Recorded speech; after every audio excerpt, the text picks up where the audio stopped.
Hello everyone, welcome to success with Rai academy. 10 अगस्त 2021 के दैनिक जागरण के राष्ट्रीय संस्करण को आज के इस वीडियो में हम डिस्कस करेंगे। तो चलिए वीडियो को शुरू करते हैं। सबसे मेन हेडिंग, टोक्यो से घर लौटे देश के हीरो यानी कि जिन्होंने भी पदक जीता हुआ है वे अब भारत आ गए हैं, जिसमें नीरज चोपड़ा जिन्होंने स्वर्ण पदक जीता है, बजरंग पुनिया, ये सभी खिलाड़ी अब स्वदेश लौट चुके हैं और इनका भव्य स्वागत किया गया है। हालांकि अब ऐसा इसमें न्यूज़ में कुछ भी नहीं है जिसे हम डिस्कस करें। नेक्स्ट न्यूज़ है रेट्रोस्पेक्टिव टैक्स का भूत दफन, यानी कि कल 3 आर्थिक विधेयक संसद में पेश भी किए गए और पारित भी हो गए, जिसमें उपभोक्ताओं के हितों की रक्षा की जाएगी। ऐसे 3 विधेयक पेश किए गए हैं और पारित कर दिए गए हैं, जिसमें जो आप कह सकते हैं कि एक अभी तक कानून था कि अगर बैंक दिवालिया हो जाती है या फिर भाग जाती है तो आपके कितने भी रुपए जमा हो आपको सिर्फ 1 लाख रुपए की रिटर्निंग होती थी। लेकिन अब ऐसा कानून बना दिया गया है कि आपको 5 लाख रुपए तक की रिटर्निंग होगी, लेकिन आपके जो अकाउंट में 5 लाख से ज़्यादा होने चाहिए। तो इन्हीं सब बातों पर डिस्कशन है आज का हमारा इस न्यूज़ का। इसमें deposit insurance and credit guarantee bill, retrospective tax संशोधन बिल और ट्रिब्यूनल बिल, 3 बिल ऐसे हैं जो पास किए गए हैं। इन तीनों के बारे में पहले हम जानते हैं। तो सबसे पहले हम जानते हैं deposit insurance and credit guarantee bill के बारे में, यानी DICGC, deposit insurance and credit guarantee corporation. देखिए, बजट जो भाषण था 2020 में फाइनेंस मिनिस्टर निर्मला सीतारमण ने अनुसूचित वाणिज्यिक बैंकों यानी कि शेड्यूल्ड कमर्शियल बैंक्स में बैंक जमा बीमा को 1 लाख रुपए से बढ़ाकर 5 लाख रुपए प्रति जमाकर्ता बढ़ा दिया था, जिसकी बहुत ज़रूरत भी थी और बहुत मांग भी करी जा रही थी। RBI के दिशा निर्देशों के अनुसार कमर्शियल बैंक्स और कोऑपरेटिव बैंक्स के साथ सभी ग्राहकों की जमा राशि का बीमा जमा बीमा और ऋण गारंटी निगम DICGC के तहत किया जा सकता है। केवल प्राइमरी कॉरपोरेटिव सोसाइटीज़ DICGC के अधीन नहीं है। इसका मतलब ये है कि अगर किसी बैंक के पास पैसा खत्म हो जाए या दिवालिया हो जाए तो ग्राहक 5 लाख रुपए तक बीमा के जो खाते का बीमा है वो होगा, अर्थात उन्हें 5 लाख रुपए मिलेंगे। ऐसे समझिए कि आपके अकाउंट में अगर 15 लाख है, बैंक दिवालिया हो गई तो आपको 90 दिनों के भीतर 5 लाख रुपए मिलेंगे। और अगर आपके अकाउंट में 1 लाख रुपए है और बैंक भाग जाती है तो भी आपको 90 दिनों में जितनी आपकी राशि है उतनी मिलेगी। तो ये एक अच्छा बिल पास हुआ है जिसकी काफ़ी पहले से ज़रूरत भी जताई जा रही थी।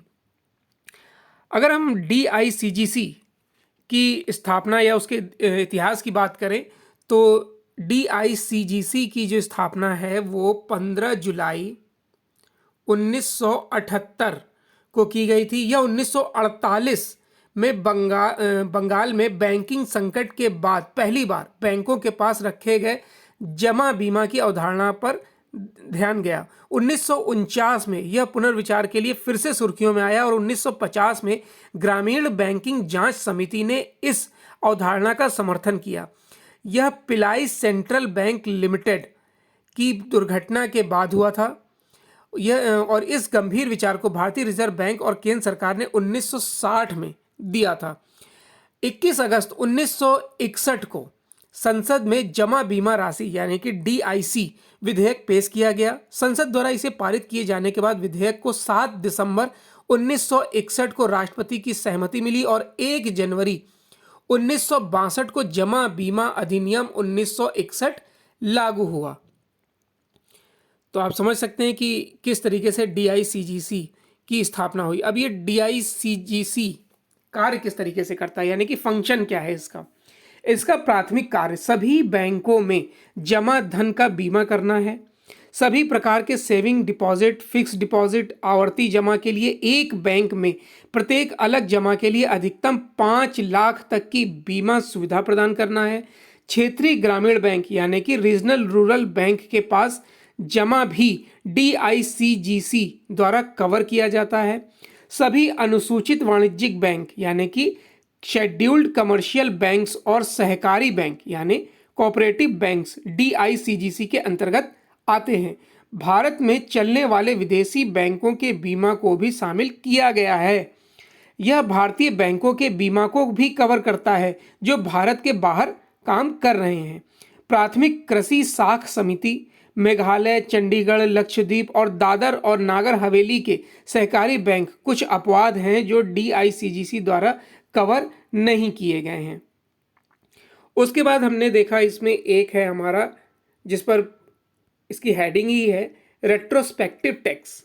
देखिए, रेट्रोस्पेक्टिव टैक्स जो है, आसान भाषा में अगर हम इसे इस तरीके से समझें कि मान लीजिए सरकार साल 2021 में किसी प्रोडक्ट, डील या सर्विस पर टैक्स लगाने का कानून बनाती है। इस कानून के तहत सरकार एक टाइमलाइन तय करती है जिससे कंपनी से टैक्स वसूला जाएगा।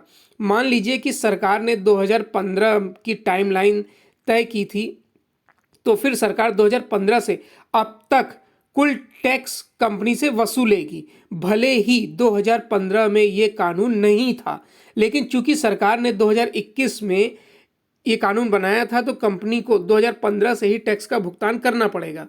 अब आप समझ गए कि अगर 2021 में ये कानून आपका पारित हुआ लेकिन आपका बकाया 2015 से है, भले कानून अभी पारित हुआ हो लेकिन वसूली 2015 से की जाएगी, जो कहीं किसी भी तरीके से तथ्यपूर्ण नहीं है। और इसी टैक्स की वजह से भारतीय टैक्स प्रणाली की या भारतीय व्यापार की या भारत के जो FDI वगैरह हैं, इन सब के लिए विदेशों में काफ़ी आलोचना हुई, क्योंकि अब कंपनी ये मानती थी, विदेशी कंपनियां ये मानती थी कि अगर ये एक्ट पारित हुआ है और अगर उनका पहले का टैक्स कुछ बाकी है तो उन्हें पहले से देना पड़ेगा।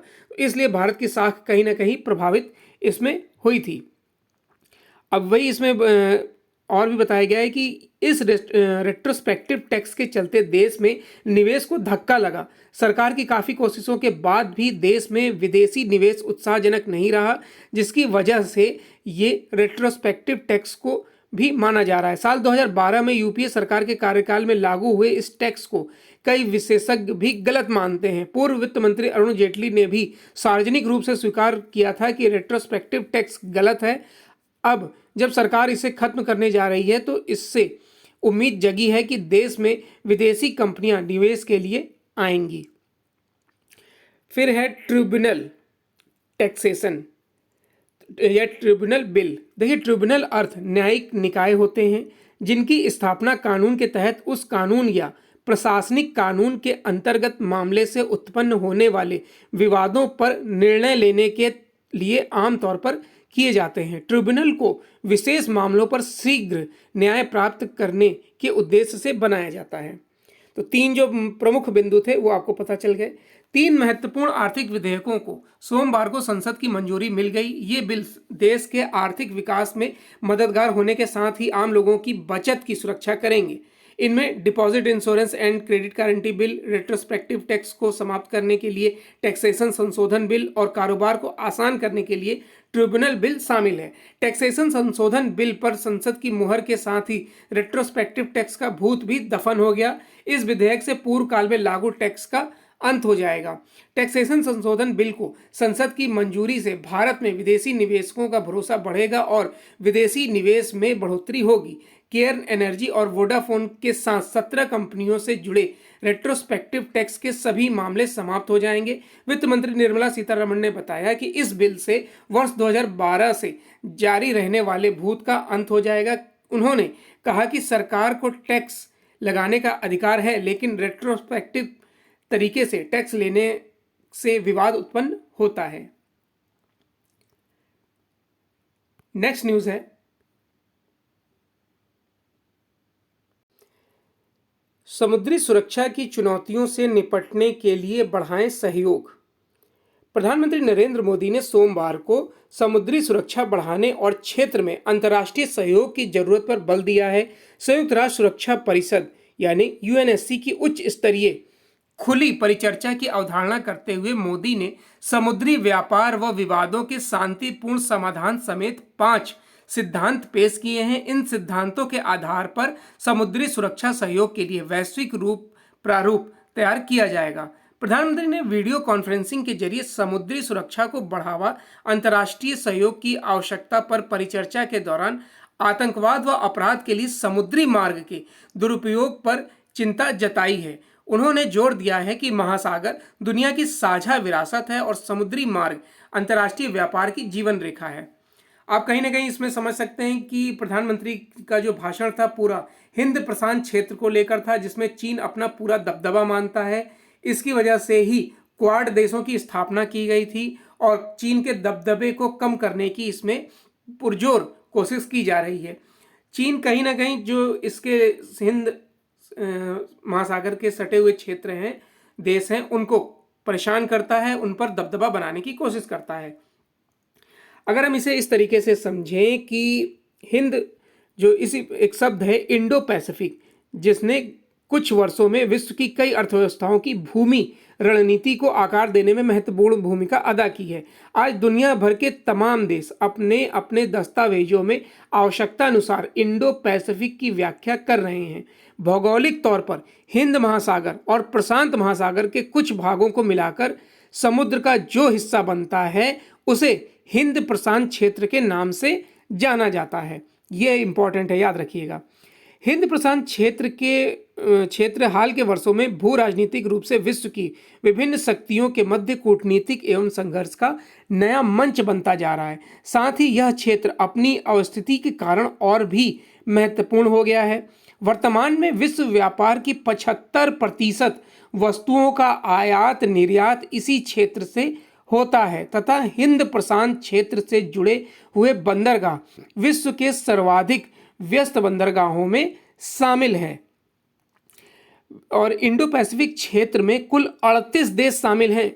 मोस्ट इंपॉर्टेंट याद रखिएगा कि इसमें टोटल इंडो पैसिफिक क्षेत्र में टोटल 38 देश शामिल हैं, जो विश्व के सतह क्षेत्र का 44% और विश्व की कुल आबादी का 65% हिस्सा है। और इसमें इस क्षेत्र के उपभोक्ताओं को लाभ पहुंचाने वाले क्षेत्रीय व्यापार एवं निवेश के अवसर पैदा करने हेतु सभी आवश्यक घटक भी मौजूद हैं इन देशों में। हाल में कुछ घटनाएं इस क्षेत्र में जोर पकड़ रही हैं, भू आर्थिक प्रतिस्पर्धा का संकेत देती हैं, जिसमें दुनिया की सबसे तेजी से बढ़ती अर्थव्यवस्थाएं, बढ़ता सैन्य खर्च और नौसैनिक क्षमताएं प्राकृतिक संसाधनों को लेकर गला काट प्रतिस्पर्धा बनी हुई हैं। इस प्रकार देखें तो वैश्विक सुरक्षा और नई विश्व व्यवस्था की कुंजी हिंद प्रशांत क्षेत्र के हाथ में ही है। अब हिंद प्रशांत क्षेत्र के प्रति विभिन्न देशों की जो नीति है उसको हम कैसे देखेंगे, तो हिंद प्रशांत क्षेत्र को मुक्त एवं स्वतंत्र क्षेत्र बनाने के लिए ट्रंप प्रशासन भारत जापान संबंधों के महत्व को सार्वजनिक रूप से स्वीकार कर चुका है। ट्रंप की हिंद प्रशांत नीति उनके पूर्ववर्ती ओबामा की एशिया केंद्रीय नीति का ही नया रूप है। एक अनुमान के अनुसार हिंद 2027 तक अमेरिका को पीछे छोड़ते हुए विश्व की, यानी कि जो चीन है वो 2027 तक अमेरिका को पीछे छोड़ते हुए विश्व की सबसे बड़ी अर्थव्यवस्था बन जाएगा। यह स्थिति अमेरिका के लिए चिंता पैदा कर सकती है। इंडोनेशिया भी आर्थिक रूप से मजबूत देश बनकर उभर रहा है, इसी क्षेत्र में अपनी महत्वपूर्ण भूमिका तलाश रहे हैं। साथ ही अमेरिका और चीन कई चीज़ों में इसमें प्रतिस्पर्धा कर रहे हैं। अगर भारत और हिंद प्रशांत क्षेत्र की हम बात करें तो हिंद प्रशांत क्षेत्र सदैव ही भारत के लिए काफ़ी महत्वपूर्ण रहा है। जानकार इसका सबसे प्रमुख कारण इस क्षेत्र में होने वाले समुद्री व्यापार को मानते हैं। इसके अलावा अपनी सैन्य शक्ति मजबूत करने के लिए भारत संयुक्त राज्य अमेरिका, आसियान, जापान, कोरिया और वियतनाम जैसे देशों के साथ कई नौसैनिक अभ्यासों में भी शामिल होता है। ONGC विदेश लिमिटेड वियतनाम के विशेष आर्थिक क्षेत्र में तेल और गैस की संभावनाओं को तलाश रही है। और इसमें आपको ये भी पता होना चाहिए कि भारत अपने तेल का 82% आयात करता है। भारत को जहां से भी तेल मिल सकता है वो वहां से तेल लेना चाहिए। इसलिए दक्षिण चीन सागर तेल की खोज के लिए काफ़ी महत्वपूर्ण साबित हो सकता है। अब इसमें चीन क्यों इतना डरा हुआ है कि क्वाड बनने से परेशान है? चीन हमेशा एशियाई प्रशांत देश के लिए एक बड़ा खतरा रहा है। इसके अलावा वह हिंद महासागर क्षेत्र में भारतीय हितों के लिए भी खतरा पैदा कर रहा है। इसके लिए जो क्वाड की स्थापना हुई थी उसके बारे में जान लीजिए कि जो क्वाड को स्वतंत्र, खुले और समृद्ध हिंद प्रशांत क्षेत्र को सुरक्षित करने के लिए 4 देशों के साझा उद्देश्य के रूप में पहचाना जाता है। आपको पता होगा क्वाड में कौन कौन से देश हैं। क्वाड में भारत, अमेरिका, जापान और ऑस्ट्रेलिया हैं।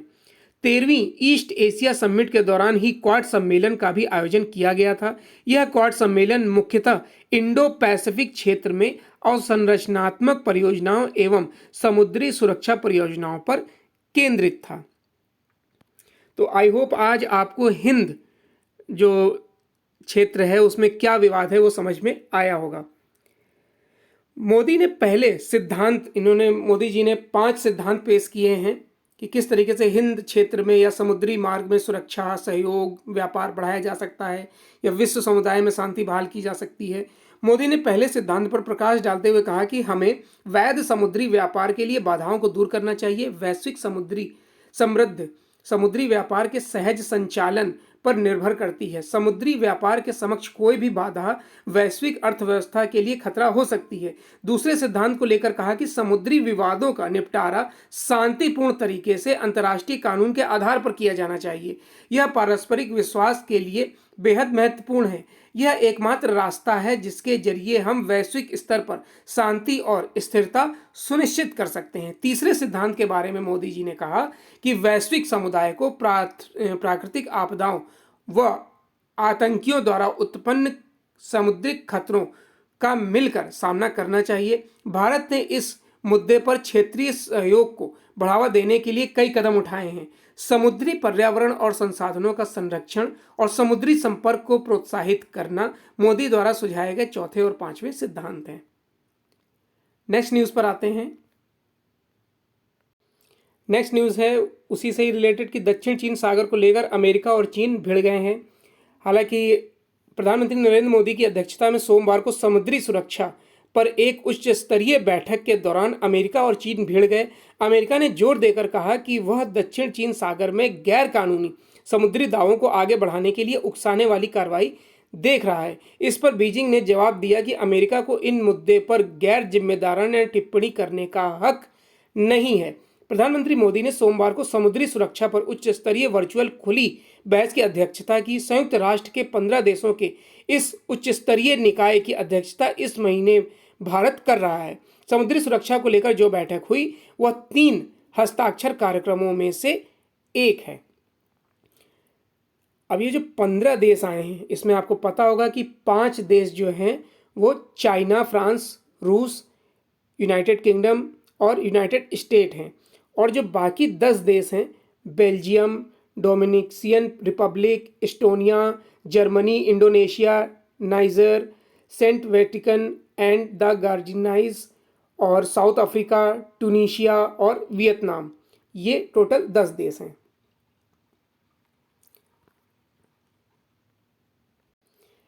नेक्स्ट न्यूज़ है कि खाद्य तेलों में बनना होगा आत्मनिर्भर। किसान सम्मान निधि योजना की 9वीं किस्त जारी करते हुए प्रधानमंत्री नरेंद्र मोदी ने सोमवार को देश को दाल और खाद्य तेलों के उत्पादन में आत्मनिर्भर बनाने का आह्वान किया है। इस अवसर पर उन्होंने खाद्य तेल में आत्मनिर्भरता के लिए राष्ट्रीय खाद्य तेल मिशन ऑयल पाम मिशन की घोषणा की है। इसके तहत 11,000 करोड़ रुपए से अधिक के निवेश में इकोसिस्टम विकसित किया जाएगा। प्रधानमंत्री मोदी ने कहा है कि कोरोना महामारी के बावजूद भारत पहली बार कृषि उत्पादों के निर्यात के मामले में दुनिया के शीर्ष 10 देशों में पहुंच गया है। उसकी पहचान अब एक कृषि निर्यातक देश की बन रही है। किसानों की तारीफ करते हुए उन्होंने कहा कि कृषि को समृद्ध बनाने में छोटे किसानों की बड़ी भूमिका रही है। अब खाद्य तेलों के बारे में जान लीजिए कि खाद्य तेल के उदाहरण आपको पता ही होंगे कि सरसों तेल, जैतून, ताड़, सोयाबीन, कनोला और कद्दू के बीज का भी तेल होता है, मक्का का तेल होता है, सूरजमुखी, मूंगफली, तिल, चावल की भूसी का तेल, ये सब खाद्य तेलों के उदाहरण हैं। आपने पाम ऑयल के बारे में कई बार सुना होगा।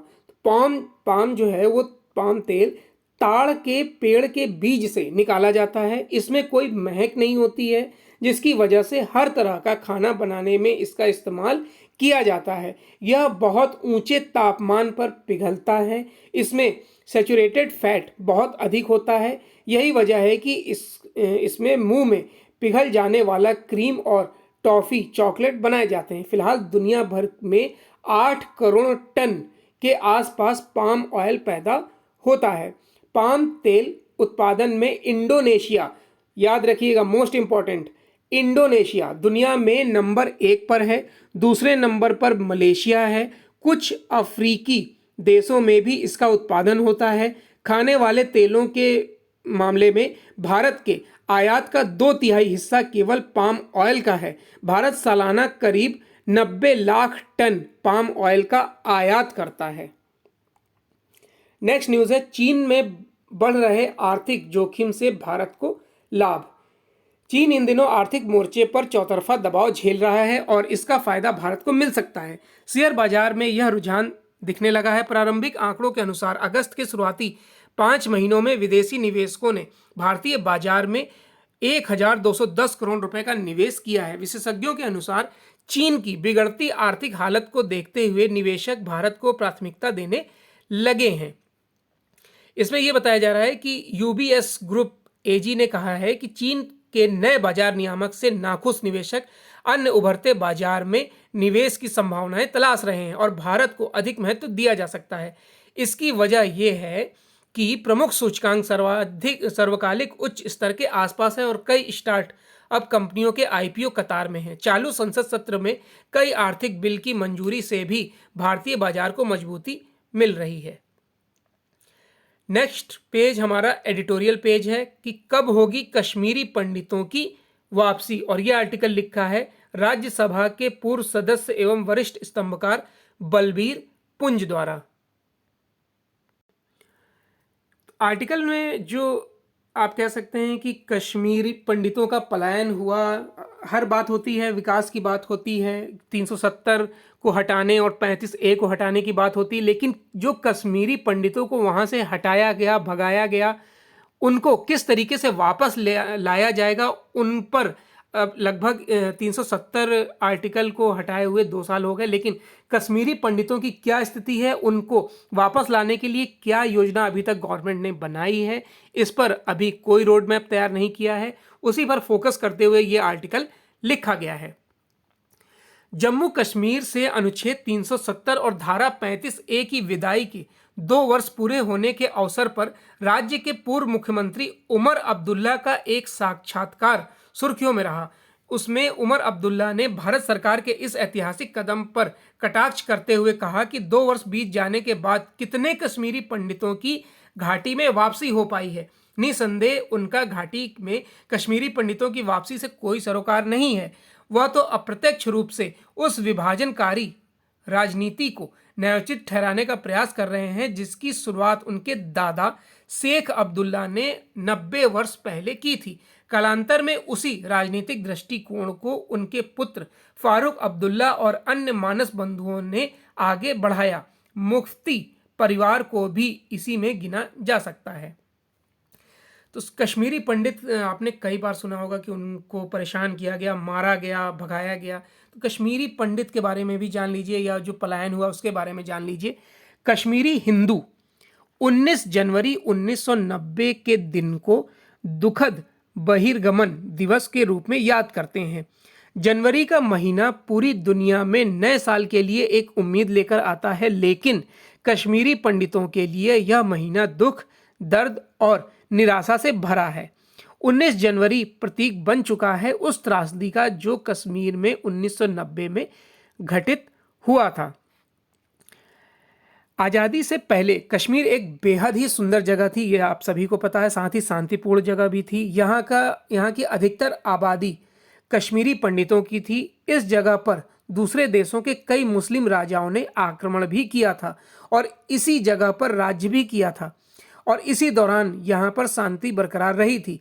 कश्मीर में रहने वाले कश्मीरी पंडितों की उस समय अलग अलग श्रेणियाँ हुआ करती थीं। इन श्रेणियों के आधार पर इन पंडितों के अपने अलग अलग रीति रिवाज और परंपराएं हुआ करती थीं। कश्मीरी पंडित 2 तरह के होते थे, जिसमें से पहली श्रेणी वाले पंडित को बनमासी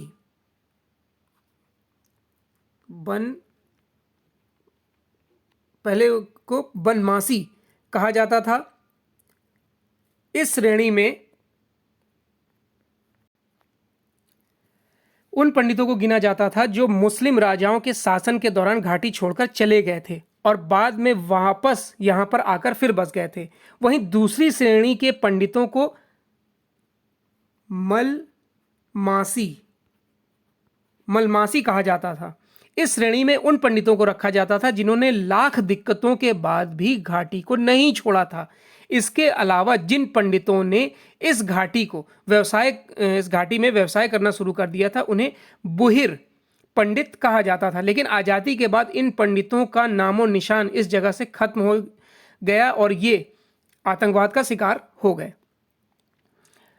कश्मीर पर मुसलमानों का हक है कि हिंदुओं का हक है, ये हमेशा विवादों का विषय रहा है, तो इसमें ज़्यादा कुछ जानने के लिए है ही नहीं। जब भारत आज़ाद हुआ था तो उस वक्त कश्मीर पर अधिकार को लेकर भारत और पाकिस्तान के बीच जंग छिड़ गई थी।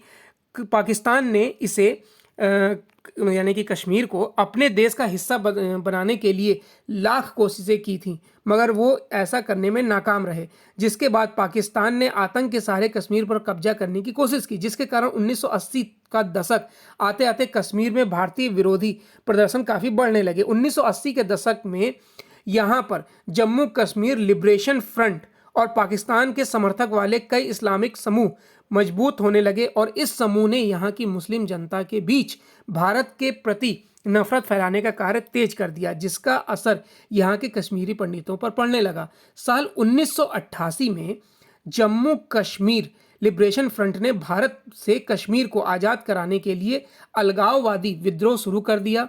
इस अलगाववादी विद्रोह के कारण साल 1989 में एक कश्मीरी हिंदू जिनका नाम टीका लाल तपलू था, उनकी हत्या कर दी गई थी। टीका लाल एक जाने माने नेता थे जिनका नाम भारतीय जनता पार्टी से था, यानी कि उनका नाता भारतीय जनता पार्टी से था। 4 जनवरी 1990 को कश्मीर के उर्दू अखबारों में आतंक संगठन हिजबुल मुजाहिदीन द्वारा एक विज्ञापन प्रकाशित किया गया था। इस विज्ञापन में हिजबुल मुजाहिदीन ने सभी पंडितों को घाटी तुरंत छोड़ने के आदेश दिए थे। इस विज्ञापन में लिखा था कि या तो कश्मीर छोड़ दो या धर्म बदल लो, नहीं तो मरने के लिए तैयार हो जाओ। इस विज्ञापन को काफ़ी समय तक अखबारों में प्रकाशित किया गया था ताकि पंडितों के मन में खौफ पैदा हो जाए। आप समझ सकते हैं कि किस तरीके से उनको प्रताड़ित किया गया है। सरकार के आंकड़ों के अनुसार कश्मीर में साल 1990 में करीब 300 कश्मीरी पंडितों की हत्या की गई थी, लेकिन कश्मीरी पंडितों पर जो किताबें लिखी गई हैं उन किताबों के मुताबिक हजारों की संख्या में कश्मीरी पंडित मारे गए थे। औरतों के साथ बलात्कार किया गया था और उन्हें बुरी तरह से मारा गया था, मगर सरकार ने महज 300 पंडितों की मौत की पुष्टि की थी। कश्मीरी पंडितों की जनसंख्या कितनी थी? सरकार के आंकड़ों के मुताबिक 1990 तक कश्मीर में लगभग 1,70,000 पंडित थे, लेकिन कहा जाता है कि वास्तव में ये आंकड़ा अधिक था। घाटी में करीब 3 लाख के आसपास कश्मीरी पंडित रहा करते थे। वहीं इस वक्त घाटी में रहने वाले कश्मीरी पंडितों की संख्या महज 4,000 तक रह गई है। आप समझ सकते हैं किस तरीके से उन्हें परेशान किया गया था। इस पर कश्मीरी पंडितों पर या उनके खिलाफ जो कृत्य हुए हैं उन पर किताबें भी लिखी गई हैं। मैं यहाँ पर 3 किताबों का नाम आपको बता देता हूँ। My frozen turbulence in Kashmir, my frozen turbulence in Kashmir, ये जगमोहन द्वारा लिखी गई किताब है जो 1990 की घटनाओं का जिक्र करती है। दूसरी किताब है culture and political history of Kashmir. इस किताब में कश्मीरी पंडितों के बारे में बताया गया है और ये PNK बामजाई ने लिखा है। तीसरी किताब है our moon has blood clouds. ये किताब राहुल पंडिता ने लिखी है जो खुद एक कश्मीरी पंडित हैं। अब आर्टिकल पर आते हैं कि क्या 90 वर्ष पहले कश्मीर की स्थिति इतनी विषाक्त थी? महाराजा हरि सिंह के पुत्र और वरिष्ठ कांग्रेस नेता डॉक्टर कर्ण सिंह ने अपनी आत्मकथा में लिखा है कि 9 मार्च 1931 को जब उनका जन्म हुआ तब श्रीनगर में उत्सव का माहौल था। यह स्पष्ट सूचक था कि तब रियासत में सद्भावना थी। महाराजा हरि सिंह स्वयं किसी सामान्य हिंदू की भांति मजहबी स्वतंत्रता, बहुलतावाद और भेदभाव रहित लोकतांत्रिक व्यवस्था के पक्षधर थे। यह समरस स्थिति तब बिगड़ी जब उसी वर्ष मोहम्मद शेख अब्दुल्ला अलीगढ़ मुस्लिम विश्वविद्यालय से पढ़ाई कर वापस घाटी पर लौटे और उन्होंने 21 जून 1931 को खानकाह ए मौला मस्जिद से अपनी सार्वजनिक जीवन का आगाज किया। ये शेख अब्दुल्ला वही हैं, यानी उमर अब्दुल्ला के दादाजी। शेख के भड़काऊ भाषणों ने उन्हें कश्मीर का बड़ा नेता बना दिया। शेख को शेर कश्मीर भी कहा जाता है। वह कितने बहादुर थे इसका पता 26 सितंबर 1947 को महाराजा हरि सिंह को लिखे उनके पत्र से लग जाता है। उस समय शेख जेल में थे। तब उन्होंने महाराजा और राज्य के प्रति अपनी पार्टी की निष्ठा प्रकट करते हुए लिखा था कि कश्मीर के प्रशासन को अनुकरणीय बनाने के लिए वह अपना सहयोग देने के लिए हमेशा महाराजा के साथ हैं। शेख ने महाराजा सिंहासन और डोगरा राजवंश के प्रति स्वामी भक्ति की लिखित में कस्में भी खाई थीं। इसके बाद महाराजा ने सभी राजनीतिक कैदियों को क्षमादान दे दिया। इसमें शेख भी छूट गए, परंतु जैसे ही जम्मू कश्मीर का भारत में विलय हुआ तो बाजी एकदम पलट गई। तब शेख ने पंडित नेहरू से मिलकर महाराजा हरि सिंह को उनकी ही रियासत से बेदखल करा दिया। महाराजा को बंबई जाकर शरण लेनी पड़ी। यह सत्य नहीं है कि जिस संधि के तहत जम्मू कश्मीर का भारत में विलय हुआ था उसमें अनुच्छेद 370 और धारा 35A एक महत्वपूर्ण शर्त थी। वास्तव में महाराजा ने संधि पर हस्ताक्षर के समय कोई विशेषाधिकार नहीं मांगा। स्पष्ट है कि अलगाववाद, कट्टरता और घृणा को यहाँ दशकों से खाद पानी से मिला है, उसकी समाप्ति 1 या 2 वर्षों से संभव नहीं है। नेक्स्ट आर्टिकल है खेल संस्कृति को संवारने का समय। टोक्यो ओलंपिक पर लिखा गया आर्टिकल, और यह आर्टिकल लिखा है शिक्षा एवं सामाजिक सद्भाव के क्षेत्र में कार्यरत जगमोहन सिंह राजपूत द्वारा। टोक्यो ओलंपिक का सफल समापन हो गया है। भारतीय ओलंपिक दल वापस आ गया है। देश में भव्य उनका स्वागत भी हो रहा है। उन्होंने यानी कि नीरज चोपड़ा का बखान किया जा रहा है, बहुत अच्छी बात है। उन्होंने स्वर्ण पदक जीता है, लेकिन उस पर भी ध्यान देना चाहिए कि जिस तरीके से पुरुष हॉकी टीम ने अपने गौरव को फिर से हासिल किया है, इसमें कांस्य पदक जीता है, और महिला हॉकी टीम को तो विशेष तौर पर इसमें सम्मानित किया जाना चाहिए, जिन्होंने पहले ही प्रयास में 4था स्थान हासिल किया है। ये बहुत ही आप कह सकते हैं कि सम्मानजनक स्थिति पहुंचाई है महिलाओं के लिए। ओलंपिक खिलाड़ियों को हर प्रकार का प्रोत्साहन मिलना चाहिए। देखिए, जगमोहन सिंह राजपूत ये बता रहे हैं कि मतलब जो बढ़ाई हो रही है, प्रोत्साहन दिया जा रहा है, वो बहुत अच्छी बात है। प्रधानमंत्री नरेंद्र मोदी ने हार जाने वाली टीमों खिलाड़ियों को भी बधाई दी है। शायद ही कभी किसी देश के प्रधानमंत्री ने ऐसा किया होगा। हर भारतीय को यह अच्छा लगा। आगे से खेल रत्न पुरस्कार मेजर ध्यानचंद के नाम से दिए जाने का फैसला भी सराहनीय है। देश में शायद ही कोई हो जिसने मेजर ध्यानचंद की उपलब्धियों की कहानी ना सुनी हो। इलाहाबाद, जो प्रयागराज है, में जन्मे ध्यानचंद स्वयं को हॉकी का भक्त मानते थे। दुनिया उन्हें हॉकी का जादूगर कहती थी। 1936 में जो फ्रांस के विरुद्ध सेमीफाइनल में भारत ने 10-0 से जीत हासिल की थी, जिसमें से 4 गोल मेजर ध्यानचंद ने किए थे। फाइनल मैच 15 अगस्त 1936 को खेला गया था और पहले हाफ में कोई गोल नहीं कर सका था, लेकिन दूसरा हाफ आते ही भारत 8-1 से जीत गया। दर्शकों में हिटलर भी था। हिटलर ने ध्यानचंद से ही यह जानकर कि वह भारत की सेना में हैं, उन्हें जर्मन सेना में बहुत ऊंचा पद देने की पेशकश की, जिसे हॉकी के जादूगर ने विनम्रतापूर्वक ठुकरा दिया था। 1928 में अपने पहले ओलंपिक में ध्यानचंद ने 14 गोल कर सारे विश्व का ध्यान खींचा था। 1928 से 1956 तक भारत ने लगातार 6 स्वर्ण पदक जीते, जिनमें 1956 में पाकिस्तान को हराना भी शामिल है। हालांकि 1960 में फाइनल में भारत पाकिस्तान से 1 गोल से पराजित हो गया था, लेकिन 1964 में उसने पाकिस्तान को हराकर फिर स्वर्ण पदक जीत लिया था। ओलंपिक खिलाड़ियों को हर प्रकार का प्रोत्साहन मिलना चाहिए, लेकिन जो करोड़ों की बरसात कुछ मुख्यमंत्री सरकारी खजाने से कर रहे हैं, साथ में प्लाट और नौकरी भी दे रहे हैं, वे ना तो खिलाड़ियों के साथ न्याय कर रहे हैं और ना ही खेलों के साथ। खिलाड़ी का सम्मान कीजिए, मगर यह ना भूलिए कि सरकारी खजाने का पैसा आपका नहीं है, उनका भी है, जो राशन की दुकानों पर दशकों से लाइन में लगे हुए हैं। कोई भी मुख्यमंत्री शहंशाह नहीं है। खेल रत्न अवार्ड की राशि 25 लाख रुपए है। इसमें अधिक राशि किसी को भी देने की आवश्यकता नहीं है। हमें इस ओलंपिक में भाग लेने वाले खिलाड़ियों के उन कष्टों के बारे में भी जानना है जो उन्होंने उठाए हैं।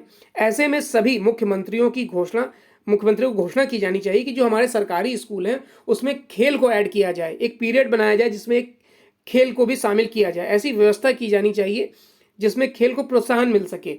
उड़ीसा के मुख्यमंत्री नवीन पटनायक ने ऐसा ही उदाहरण प्रस्तुत किया है जिसकी सराहना करना हर भारतवर्षी का धर्म है। उन्होंने भारतीय हॉकी को गर्त से निकालकर विश्व पटल पर सम्मानजनक स्थान दिलाया है। उन्होंने सरकारी पैसे का निवेश सोच समझकर किया, देश हित में किया। उनमें कहीं कोई रणनीति, राजनीति या स्वार्थ नहीं छिपा था। नेक्स्ट आर्टिकल है पड़ोस में प्रताड़ित हिंदू। कहीं ना कहीं हमने उसको अपने पहले आर्टिकल में डिस्कस कर लिया है। अब नेक्स्ट पेज पर आते हैं जो है इंटरनेशनल पेज। इंटरनेशनल पेज में पहली न्यूज़ तालिबान वाली है, हम कई बार डिस्कस कर चुके हैं। नीरव मोदी का प्रत्यर्पण अब जब होगा तब इस न्यूज़ को डिस्कस करेंगे। और ये न्यूज़ देख लेते हैं कि ईरान में हालात बेकाबू, हर 2 मिनट में एक मौत। ईरान में कोरोना संक्रमण बेकाबू होता जा रहा है, यहाँ हर 2 मिनट में एक व्यक्ति की मौत हो रही है। ऑस्ट्रेलिया में डेल्टा वेरिएंट के कारण लॉकडाउन को बढ़ा दिया गया है। ईरान में कोरोना तेजी से फैल रहा है। स्वास्थ्य अधिकारियों ने बताया है कि सबसे ज़्यादा लापरवाही शारीरिक दूरी के नियम का पालन न करने से हो रही है। अब यहाँ मरने वालों की संख्या भी बढ़ रही है। हर 2 मिनट में एक व्यक्ति की मौत कोरोना से हो रही है। मरने वालों की संख्या अब तक 94,603 तक पहुँच गई है। हर 2 सेकंड में एक व्यक्ति संक्रमित हो रहा है। पिछले 24 घंटे में 40,808 नए मरीज मिले हैं। तो ये आज का 10 अगस्त 2021 का दैनिक जागरण का राष्ट्रीय संस्करण था। आई होप आपको वीडियो अच्छा लगा होगा। अगर वीडियो अच्छा लगा हो तो लाइक और शेयर कर दीजिएगा। वीडियो देखने के लिए धन्यवाद।